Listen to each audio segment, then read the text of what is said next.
Hello everyone, renewable energy sources. The subject code ORO551. Okay, renewable energy source non-renewable energy source non-renewable energy source இந்த fuels, petroleum, diesel இதெல்லாமே non-renewable energy sources. இதெல்லாமே நம்மளுக்கு கண்டினியூஸா கிடைச்சிட்டே இருக்காது. Okay, renewable energy source என்ன பார்க்கலாம். Solar energy, wind energy, tidal energy, wave energy, geothermal, biomass இதெல்லாமே renewable energy source சொல்லுவாங்க. அதாவது இந்த சோலார் எனர்ஜி, விண்ட் எனர்ஜிலாம் நம்மளுக்கு கண்டினியூஸாக கிடச்சிட்டே இருக்கும் இந்த வேர்ல்டில். அதுக்காக தான் ரினியூவபிள் எனர்ஜி சோர்ஸை யூஸ் பண்ண சொல்கிறாங்க. ஓகே, இந்த சப்ஜெக்டை நம்ம என்ன படிப்போம்னா, சோலார் எனர்ஜி, விண்ட் எனர்ஜிஸ்லாம் இருக்குது. அதுலேருந்து நம்ம எப்படி எலக்ட்ரிக் பவரை ஜென்ரேட் பண்ணுறது, அதுக்குன்னு வச்சு ஃபஸ்ட் யூனிட்டில் ஒரு ரினியூவபிள் எனர்ஜி சோர்ஸ்க்கு ஒரு பிரின்சிபல் ஒன்று இருக்கும். ஃபார் எக்ஸாம்பிள், இப்போ சோலார் எனர்ஜி இருக்குன்னா அதுலேருந்து நம்ம எலக்ட்ரிசிட்டி ஜென்ரேட் பண்ணோம். ஃபஸ்ட் அது ஒரு பிரின்சிபல் இருக்குது. அதே மாதிரி wind energy, geothermal energy, tidal, wave energy எல்லா எனர்ஜிக்கும் ஒரு பிரின்சிபல் இருக்குது. அது எல்லாத்தையும் படிப்போது தான் first unit, principles of solar radiation சொல்லுவாங்க. ஓகே, செகண்ட் யூனிட் நம்ம எல்லாத்துக்கும் ஒரு பிரின்சிபல் இருக்குது. ஓகே, அதுக்கு ஒரு காம்பனன்ட்ஸ் தேவை, அதாவது ஒரு மிஷின்ஸ் தேவை. இப்போ சோலார் எனர்ஜிலேருந்து நம்ம எலக்ட்ரிசிட்டி ஜென்ரேட் பண்ணால் நம்மளுக்கு சோலார் பேட் வேணும், சோலார் பிளேட், ஃப்ளாட் பிளேட், இந்த மாதிரி நிறைய பிளேட்ஸ்லாம் இருக்குது. அதுலேருந்து தான் நம்ம அந்த எனர்ஜியை கலெக்ட் பண்ண முடியும். இதுதான் செகண்ட் யூனிட். தேர்ட் யூனிட்ல என்ன பண்ண போறோம்னா, அது நம்ம கலெக்ட் பண்ற ஃபர்ஸ்ட் நம்ம பிரின்சிபல் இருக்கு. செகண்ட் ஒன் நம்ம அந்த எனர்ஜியை கலெக்ட் பண்ணி வச்சிட்டோம். அண்ட் தேர்ட் ஒன் ஸ்டோர் பண்ணி வைக்கணும். அந்த ஸ்டோர் பண்ணி வைக்கிறது ஒரு அப்ளிகேஷன் தேவை. அந்த அப்ளிகேஷன்ஸ் பற்றி படிப்பதா third unit. First and fourth யூனிட்னா wind energy. Wind energy okay எல்லாருக்கும் தெரியும். அந்த விண்ட் எனர்ஜிலேருந்து எலக்ட்ரிசிட்டி ஜென்ரேட் பண்ணுறாங்க. அந்த விண்ட் எனர்ஜியில் 2 டைப்ஸ் இருக்குது. ஹோரிசாண்டல் ஒன்று இருக்குது, வெர்டிக்கல் ஒன்று இருக்குது. ஹோரிசாண்டல் ஆக்சிஸ் விண்ட்மில், வெர்டிக்கல் ஆக்சிஸ் விண்ட்மில் சொல்லுவாங்க.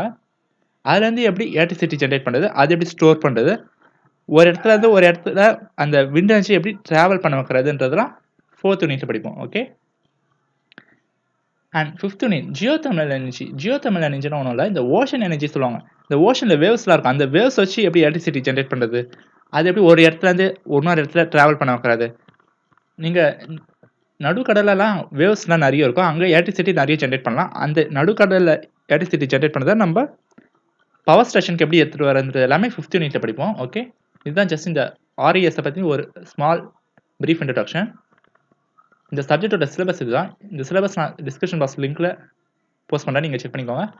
First unit principles of solar radiation, solar energy collection, solar energy storage and applications, wind energy, geothermal energy.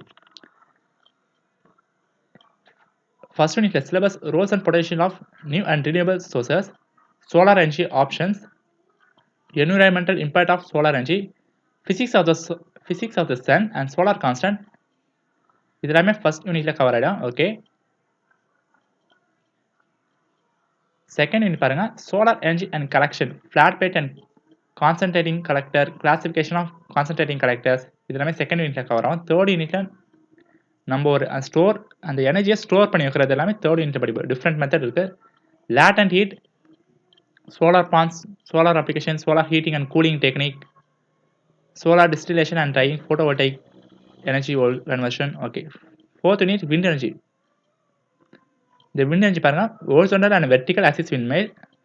அந்த இந்த horizontal ஒரு மாதிரி பெர்ஃபார்ம் பண்ணும், vertical axis windmill வேற ஃபங்க்ஷன் பெர்ஃபார்ம் பண்ணும். Principles of bioconversation, types of biogas, combustion characteristics of biogas, utilizing for cooking. இந்த biogas வச்சு எப்படி குக்கிங் யூஸ் பண்ணுறாங்க அது எல்லாமே ஃபோர்த் யூனிட்ல உங்களுக்கு கவர் ஆகிடும். IC engine operation and economic aspects. And fifth யூனிட்ல resource, types of well, the ocean energy, principles of utilisation, setting in OTEC. இந்த ஓஷன் எனர்ஜியில் அதாவது இந்த நடுக்கடலில் வேவ்ஸ் அதிகமாக இருக்கும், அங்கே எப்படி நம்ம மிஷின் செட் பண்ணி அங்கே இருக்கிற வேவ்ஸில் எலக்ட்ரிசிட்டி ஜென்ரேட் பண்ணி அதை எப்படி பவர் ஸ்டேஷனுக்கு எடுத்துகிட்டு வர்றது, அந்த செட்டிங் எப்படி பண்ணுறதுன்னு எல்லாமே இந்த ஜியோதெர்மல் எனர்ஜி அதாவது ஃபிஃப்த் யூனிட்ல நம்ம படிச்சிடலாம். அதை பாருங்கள், அதான் டைடல் எனர்ஜி, வேவ் எனர்ஜின்னு மென்ஷன் பண்ணியிருக்காங்க. அந்த வேவ் எனர்ஜியை எப்படி எலக்ட்ரிசிட்டியை கன்வர்ஷன் பண்ணுறது அது எல்லாமே நம்மளுக்கு ஃபிஃப்த் யூனிட்ல கவர் ஆகிடும். Direct energy conversion. Thanks for watching this video. Subscribe this channel. இந்த சிலபஸ் நான் டிஸ்கிரிப்ஷன் பாக்ஸ் லிங்க்ல ஆட் பண்ணுறேன், நீங்கள் செக் பண்ணிக்கோங்க.